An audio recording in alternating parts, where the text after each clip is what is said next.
Hello, welcome to my channel. তো আমি তোমাদের সঙ্গে এখন একটা ভিডিও শেয়ার করব। তো এটা কোনো ব্লগ ভিডিও না। আমি অ্যাকচুয়ালি একটা রান্না করব। আমার এখন সর্দি হয়েছে। এক তো এটা খেতে ইচ্ছা করছে, আর ২ আমার রান্না করতে ইচ্ছা হয়েছে। তো যদিও এটা কোনো আমি প্রো লেভেলের রেসিপি শেয়ার করছি না, কারণ আশা করি সবাই জানে এই রেসিপিটা। খুবই নোন রেসিপি। আমি কি বানাবো সেটা তোমাদেরকে চলো রান্না করতে করতে দেখাচ্ছি। তব তক মেরে সাথ বানে রাহো। চলো।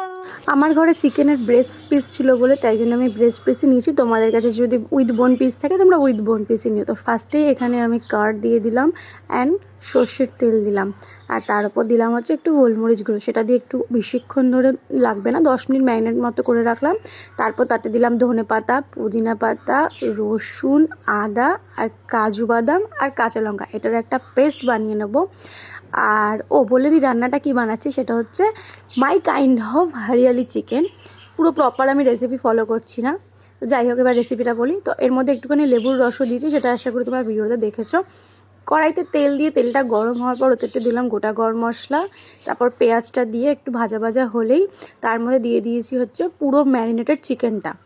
তো সেটাকে এখন হালকা ফ্রাই করবো, মানে সতে করব, জাস্ট একটুখানি কষা কষা করতে হবে এটাকে যতক্ষণ এটা ভালোভাবে এটার থেকে তেল ছাড়ছে ততক্ষণ। তার মাঝে একটু দিয়ে দিয়েছিলাম নুন, গোলমরিচ গুঁড়ো, হলুদটা তোমরা স্কিপ করবে, আমি ওটা জাস্ট দিয়েছিলাম। ঘরে আমার হলুদ ছাড়া খেতে চায় না, তাই জন্য তোমরা হলুদটা স্কিপও করতে পারো চাইলে। আর বেশি করে কিন্তু গোলমরিচ গুঁড়োটা দেবে, গোলমরিচ গুঁড়োটা খুবই ম্যান্ডেটারি। আর দেবে হচ্ছে ধনে গুঁড়ো, জিরে গুঁড়ো, ঠিক আছে। তো তারপরে কষতে কষতে একটুখানি মাঝে মাঝে গরম জল দিয়ে দিয়ে আর একটু কষাবে ভালো করে। তারপর মাঝে মাঝে ঢাকা দিয়ে রেখে দেবে এরকমভাবে 10 মিনিট 15 মিনিট অন্তর অন্তর ঢাকা দিয়ে দিয়ে তারপরে একটু করে নেড়ে দেবে, দেখবে তাহলেই চিকেনটা রেডি হয়ে যাবে। আর হ্যাঁ, নামানোর আগে কিন্তু চিনি মাস্ট, অ্যান্ড তারপরে দেবে হচ্ছে একটু বাটার। বাটার দেওয়ার পর দেবে হচ্ছে একটু গরম মশলা।